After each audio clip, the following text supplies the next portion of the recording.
Welcome to selections from the Gospel of the Prophet Mani, the brief Manichaean Catechism, Part 2 of 2, on words of wisdom. Prophet Mani, also known as the Messenger of Light, was a Persian mystic saint who sought to liberate humanity through a deeper understanding and connection with God. His Gnostic teachings became the basis for the Manichaean religion. Founded in the 3rd century AD, Manichaeism was based on the belief of the divine within, as well as the duality of good and evil. Prophet Mani saw a human struggle between the spiritual light and a material world of darkness. His teachings, which focus on the unity of all religions, drew from Zoroastrianism, Buddhism, and Christianity. During its peak, Manichaeism spread from Spain to India and was perhaps the first religion to flourish worldwide at that time.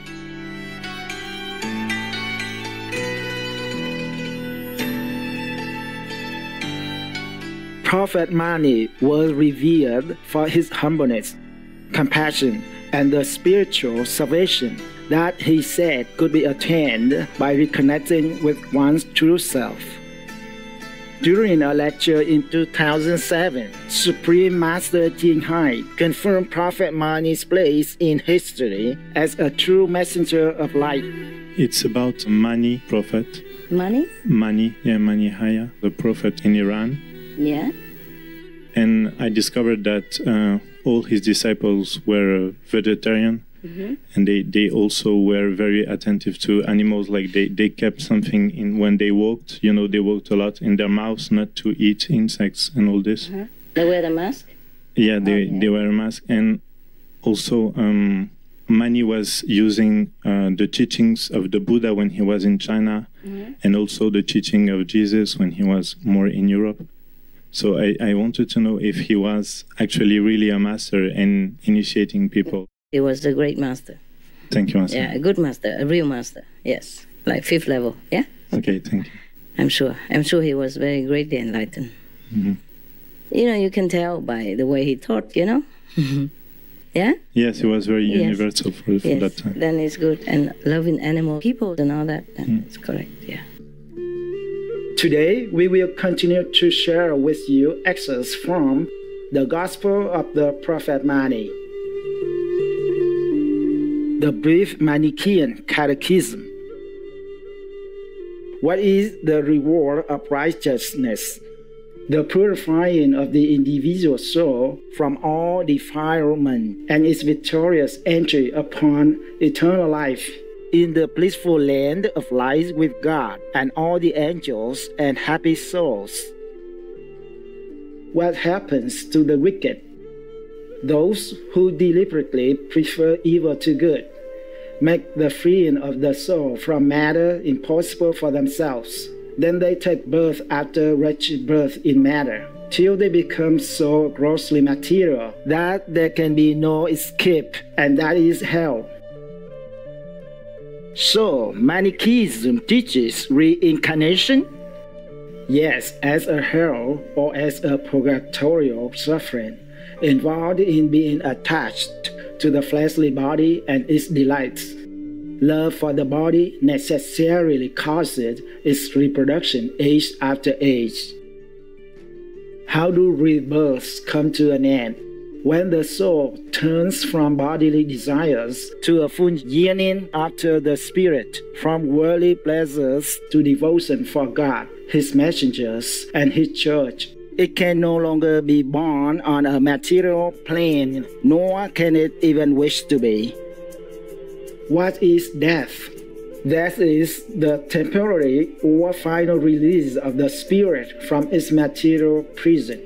When the light spark is purified, death is its entry on eternal bliss and glory in God's realm of light. What happens to the soul at death? The good, pure, righteous soul is adorned by the angels in its robes, crowns, and garlands of light, and led into the light kingdom. ordinary souls are driven back on the path to rebirth in the physical world. Evil souls are dragged by the demons into their hells of darkness, fire, and misery. How does God check the victory of evil? He himself comes forth in some divine emanation to war upon and overthrow the evil, or he sends a messenger of the light to encourage and strengthen man in resisting it. Can true knowledge be given by another? The saint or messenger of God comes to enlighten man with the teaching and the ethics, the wisdom and the righteousness which lead to freedom. But only those in whom the intuition or light mind is awake will welcome or benefit from his message. What, then, is the teacher's part? To awaken the soul to its own latent divinity, to guide it on the purifying path, to carry it through the liberating door of death into the endless glory of the Spirit. What are the qualifications for this path? The knowledge that one is the soul and not the body, a firm resolve to live only for the spiritual aim, devotion to God and His Church, which keeps that resolve a living power in the life, loving humility and gentleness to all, and persevering effort for self-purification. Is it necessary to renounce the world? Yes, for its attractions must be overcome, and ultimately its standards and ways of living be abandoned. No, in the sense that it is here and in the world that the Church and each component soul must labor for God's plan of liberation until its purity has set it free forever. Is there only one code of life for all Manichaeans? The ordinary moral and religious law is binding on all alike, but the elect, who resolve on swift treading of the path, have voluntarily embraced for themselves a code of higher standards. How does man find God?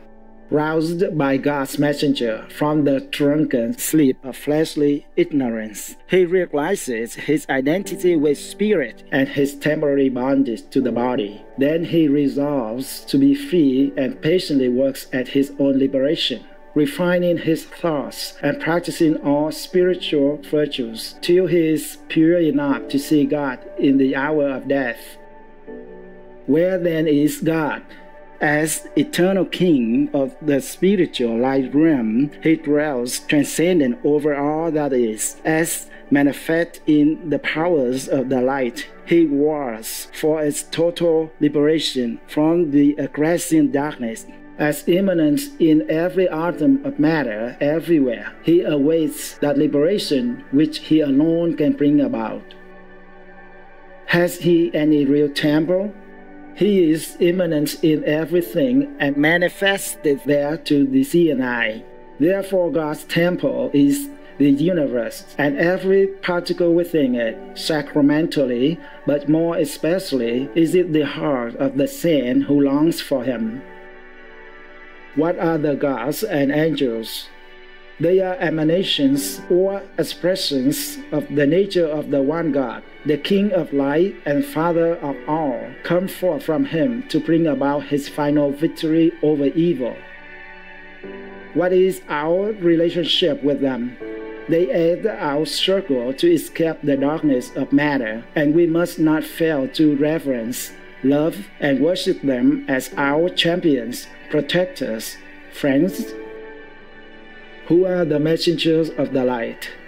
Saints and prophets sent by God from age to age to teach men the truths of life and how they can attain to Him in whom alone all happiness is found.